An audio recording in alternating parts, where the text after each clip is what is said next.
दोस्तों, अगर सच पूछिए तो मोहब्बत के इजहार के दो ही रूप होते हैं। या तो हम किसी को अपना बना लें या उसकी मोहब्बत में हम उसके हो लें। आज मैं आपकी मुलाकात एक ऐसे ही व्यक्ति से करवाने जा रहा हूँ कि जो किसी की मोहब्बत में इतने लीन हैं, इतने मदहोश हैं, इतने खोए हुए हैं कि उन्हें उनके सिवा कोई दूसरा नज़र नहीं आता। ये हैं श्री अरविंद मुखेरकर जी। अरविंद मुखेरकर जी ये कौन हैं, ये मैं आपको बताने वाला हूँ, और ये क्या करने वाले हैं मैं आपको इससे भी अवगत करूँगा। तो बने रहिए हमारे साथ और देखते रहिए अपना मनपसंद चैनल सिनेमाया। और हमारे जितने भी देखने वाले दोस्त हैं, बंधु हैं, भाई हैं, बहन हैं, मैं सबों को अपना प्यार भरा सलाम पेश करता हूँ। और आइए आपकी मुलाकात में करवाता हूँ उस व्यक्ति से जो मुकेश चंद्र माथुर यानी कि आपके और मेरे मुकेश जी, उनके ज़बरदस्त न सिर्फ ये के फ़ैन हैं बल्कि उनकी मोहब्बत में उन्होंने एक काम भी किया है। आइए मिलते हैं अरविंद मुखेरकर जी से।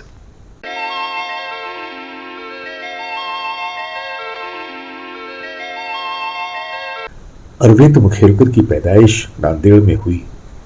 बचपन से ही फाइन आर्ट्स से दिलचस्पी उन्हें 1971 में मुंबई ले आई और कॉलेज के दिनों में ही उन्हें ऑर्केस्ट्रा का मंच मिला।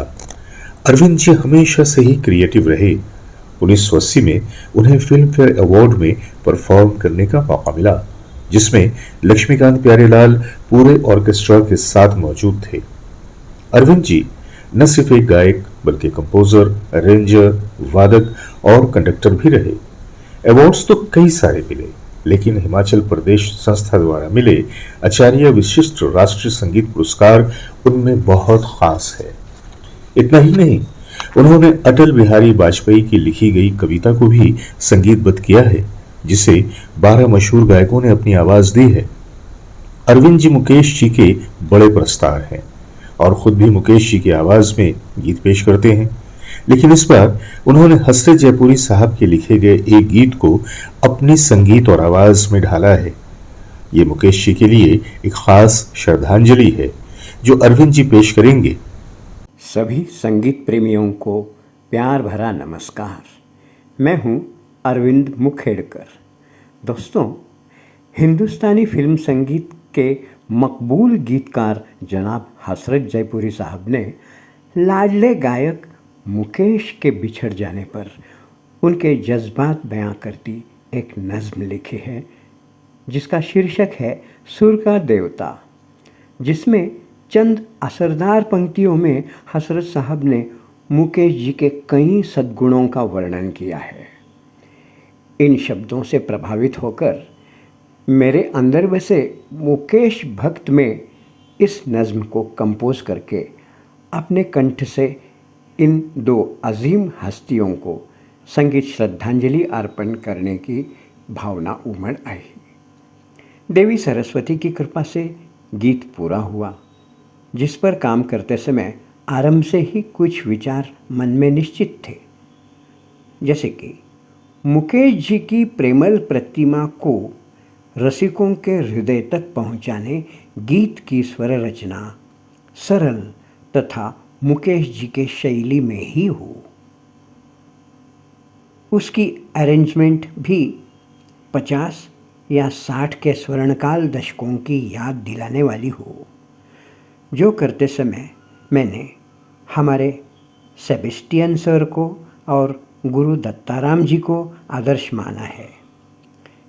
इनका उल्लेख यहाँ करना मैं ज़रूरी समझता हूँ और फिर से दोहराना चाहूँगा कि प्रस्तुत संगीत रचना यह भावभरित पूजा तथा जज्बातों से ओतप्रोत अक़ीदत के रूप में मुकेश जी व हसरत साहब, इन दो पुण्यात्माओं को संगीत रसिकों द्वारा अर्पित हृदयपूर्ण आदरांजलि साबित हो, यह प्रांजल भावना है। दिनांक 24 जुलाई को सांझ की मंगल बेला पर मुंबई के प्रेस क्लब में संगीत व पत्रकारिता से जुड़ी कई जानी मानी हस्तियों की उपस्थिति में तथा मुकेश जी एवं हसरत साहब के गीतों को इंडस्ट्री कलाकारों द्वारा प्रस्तुत जलसे के साथ यह प्रकाशन समारोह संपन्न होगा। तत्पश्चात आप इसे सुने, सुनाएं, लाइक व सब्सक्राइब करें। इन नम्र भावनाओं के साथ आपका अरविंद मुखेड़कर, मुंबई से। धन्यवाद। वो सुर का देवता था, वो सुर का देवता था, जाने कहाँ छुपा है। हसरत का दिल उसे तो, हसरत का दिल उसे तो रह रह के ढूंढता है। वो सुर का देवता था, जाने कहाँ छुपा है। तो दोस्तों, ये था आज का वीडियो कि जब मैंने आपकी मुलाकात मुकेश जी के एक परम भक्त श्री अरविंद मुखेड़कर जी से करवाई और उन्होंने न सिर्फ ये कि अपनी मोहब्बत का इजहार किया, अपने बारे में बताया। बड़े ही गुणी व्यक्ति हैं ये, और वो जो कहते हैं ना कि किसी भी कॉज के लिए या किसी की मोहब्बत में अपने आप को उसके लिए फ़ना कर देना, तो मुकेश जी और म्यूज़िक, ये दो ही चीज़ इनकी ज़िंदगी में है, आपने देखा। और 24 तारीख़ को, जैसा कि मैं आपको बता रहा हूँ कि बॉम्बे प्रेस क्लब में मुकेश जी के उस गीत का जो इन्होंने अपनी आवाज़ में गाया है और जिसे लिखा है हसरत जयपुरी साहब ने, इसका उद्घाटन होने वाला है। और उस दिन उस प्रोग्राम में होंगे हसरत जयपुरी साहब के बेटे अख्तर जयपुरी साहब और उषा तिमोथी जी, और उम्मीद करता हूँ कि शायद मैं भी उस प्रोग्राम में मौजूद रहूँगा। तो ये एक छोटी सी संध्या होगी, छोटी सी शाम होगी, लेकिन बड़ी यादगार होगी, बड़ी खूबसूरत होगी।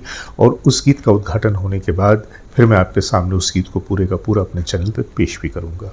तो बस आज के लिए इतना ही।